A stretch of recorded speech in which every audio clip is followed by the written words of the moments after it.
अभी एक इंटरव्यू मैंने देखा, डॉक्टर इसरार अहमद और गामदी साहब बैठे हुए हैं और एक एंकर इंटरव्यू ले रहा है। डॉक्टर इसरार अहमद तो इक़दामी जिहाद के कायल, उन्होंने तो सीधा सीधा जिहाद को जो कुरान और सुन्नत का मसला है वो डिफाइन किया। गामदी साहब आपको पता है हर बात को घुमाने के आदी हैं। गामदी ने कहा ये नबी के दौर के साथ खास था, क्योंकि ये जो इक़दामी जिहाद था असल में युअज़्ज़िबहुमुल्लाहु बिअयदीकुम, क्योंकि पैगम्बर जब किसी कौम में आता है तो अल्लाह का अज़ाब भी आता है, तो अज़ाब की एक सूरत ये थी।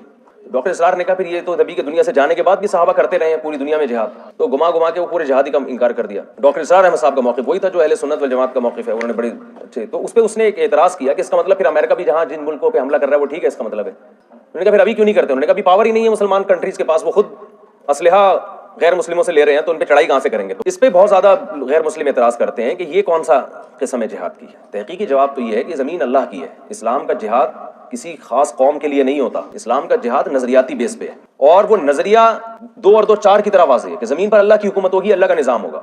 यही वजह है कि वो कौम अगर मान लेती है अल्लाह के निज़ाम को तो फिर उससे लड़ने की इजाज़त नहीं है।